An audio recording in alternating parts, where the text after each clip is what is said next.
Halo semuanya, perkenalkan nama saya Aurelia Indah Puspita dengan NIM 29027930010. Nah, dalam video ini saya akan menjelaskan sedikit tentang apa itu isu etika terkait teknologi dalam dunia bisnis sekarang ya. Dan juga saya akan memberikan contoh atau mendeskripsikan satu contoh nyata dan cara bagaimana perusahaan menangani isu tersebut.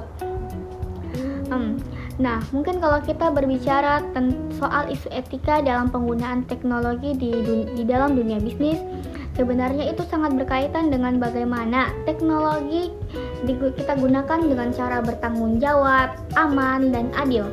Nah, karena isu etika itu muncul ketika teknologi dimanfaatkan untuk mempermudah pekerjaan, tapi caranya yang justru melanggar nilai kejujuran, privacy, atau juga bahkan aturan yang seharusnya dijaga.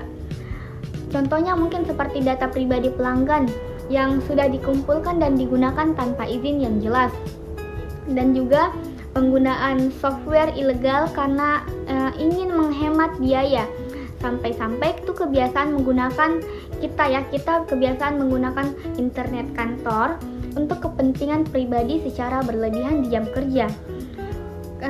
Memang sih itu terlihat sepele atau sangat umum dan sangat biasa terjadi.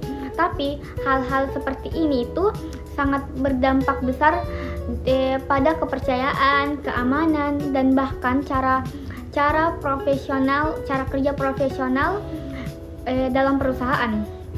Nah, yang kedua, saya akan mendeskripsikan salah satu contoh nyata isu etika teknologi yang cukup besar terjadi pada Facebook ya. Saya akan mengambil contoh pada kasus Facebook. Nah, atau biasa kita kenal sebagai Meta ya. Nah, dalam kasus Cambridge Analytica. Nah, dalam kasus ini, data pribadi jutaan penggunaan Facebook itu diambil melalui aplikasi tanpa sepengetahuan persetujuan yang jelas dari pengguna Facebook. Nah, data tersebut itu kemudian digunakan untuk kepentingan politik seperti memengaruhi pendapat masyarakat. Masalah etika yang terjadi di sini itu bukan cuma soal kebocoran data, tapi juga soal kurangnya kejelasan dan tanggung jawab perusahaan dalam melindungi data penggunanya. Nah, kasus ini tuh menunjukkan ketika teknologi dan data tidak dikelola secara jelas, nah dampaknya itu bisa sangat luas dan merusak kepercayaan masyarakat. Nah, yang ketiga itu cara perusahaan menangani kasus tersebut.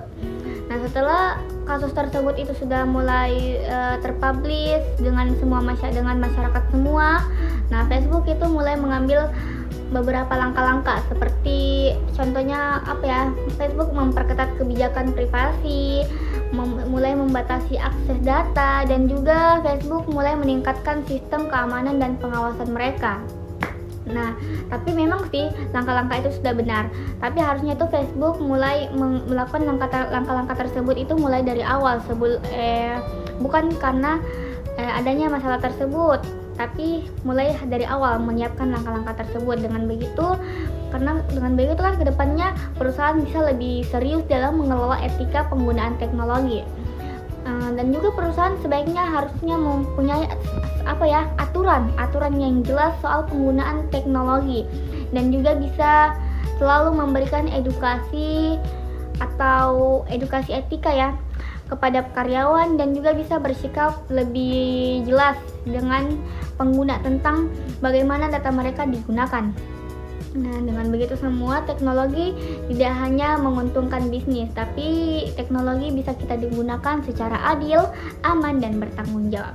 Nah, mungkin cuma itu yang bisa saya sampaikan tentang soal materi ini. Mohon maaf kalau masih ada kurang jelas. Dan sampai jumpa lagi semua.